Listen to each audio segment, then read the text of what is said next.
welcome back to Rainbow Plant Life. Today I'm going to continue with my series on my favorite vegan protein sources.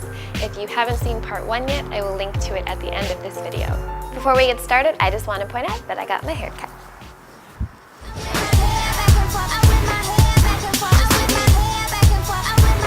Alright, sorry about that. Back to the video. Let's start off by talking about carbs, because I love carbs.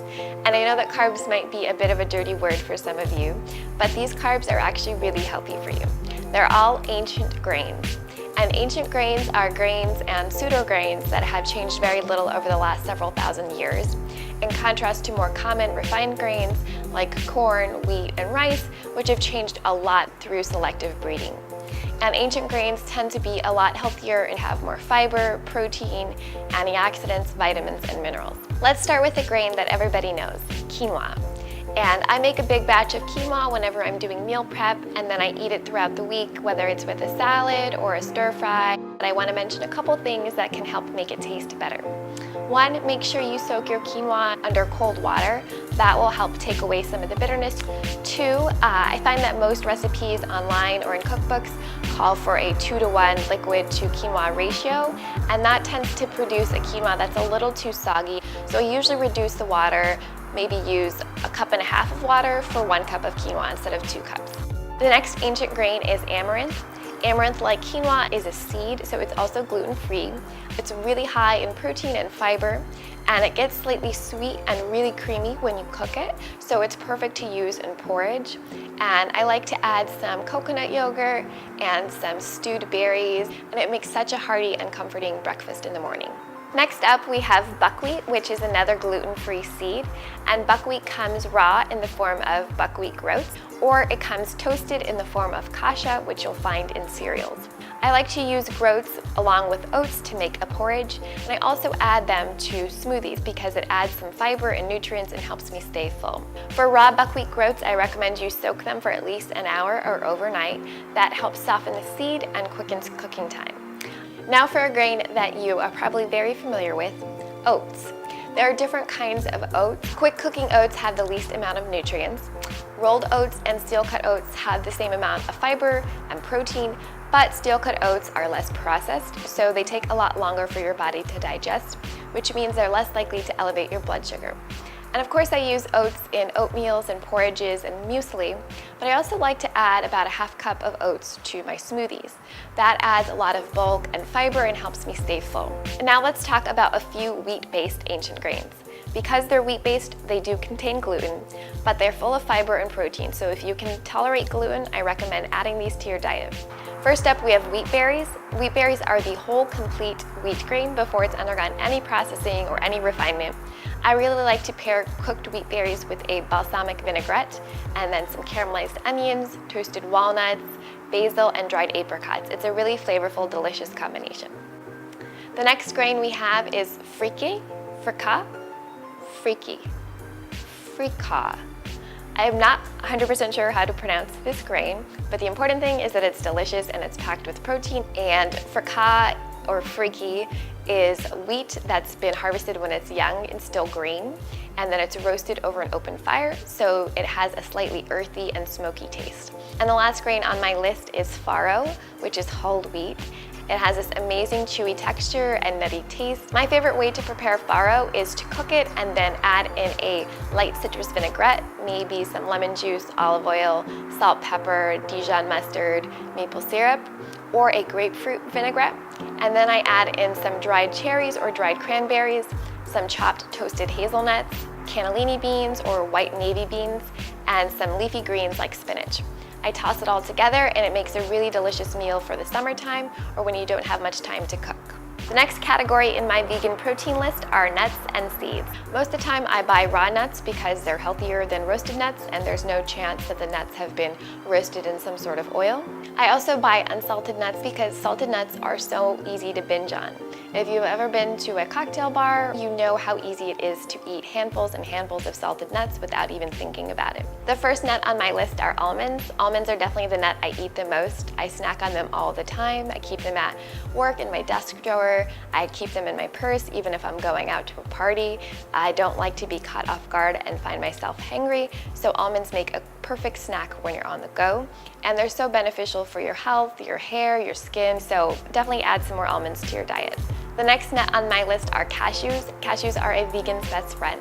They're the secret behind creamy vegan cheesecakes, vegan aiolis, vegan cheeses and sauces, and just make sure you buy raw cashews and you soak them for about 8 hours or overnight, and then you'll have all kinds of creamy deliciousness in your life.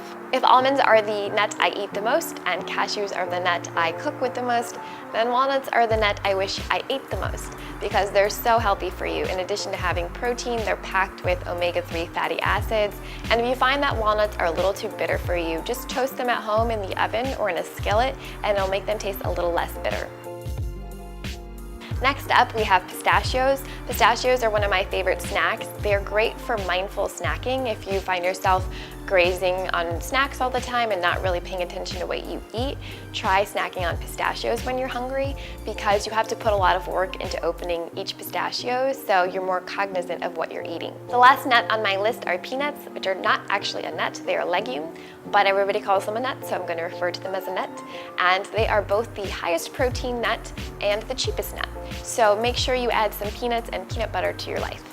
Now that we've talked about nuts, let's move on to seeds. And I'll start with a seed that I eat almost every day, hemp seeds. And hemp seeds are really nutritious, they're full of protein, they have some omega-3 fatty acids as well, and they have a really nice chewy kind of nutty texture and taste. And I sprinkle hemp seeds on avocado toast or smoothies or oatmeals or salads. The next seed we have are pumpkin seeds, also known as pepitas. And pumpkin seeds, in addition to having protein, are rich in fiber, magnesium, iron, zinc, and omega-3 fatty acids.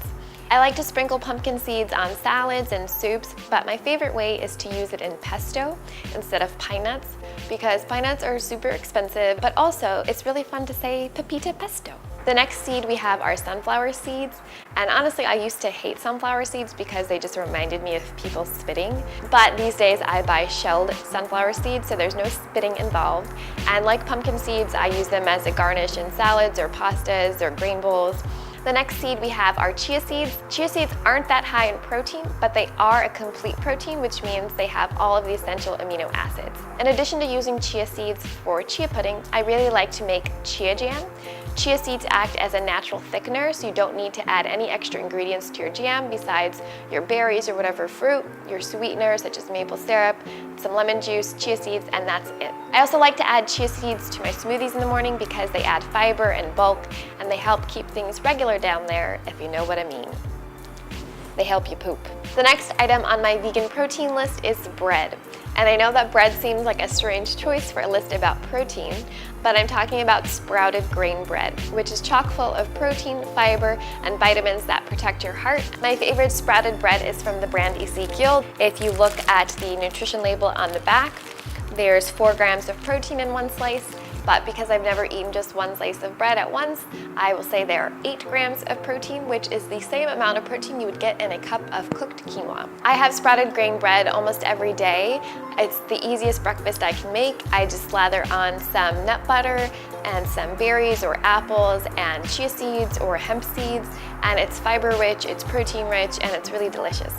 The last category on my vegan protein list are vegetables. Some of the vegetables with the highest amount of protein are peas, collard greens, spinach, artichokes, asparagus, broccoli, corn, sweet potatoes, and regular potatoes.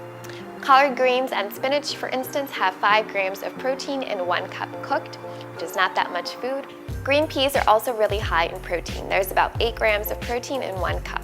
And I like to buy frozen bagged green peas and leave them in the fridge to defrost. That way they're ready to add to whatever I'm eating, whether it's a quinoa dish, a pasta, or a salad. And they add this nice green color and a really chewy bite. Next up we have asparagus, and in just 8 little asparagus spears you'll get 3 grams of protein.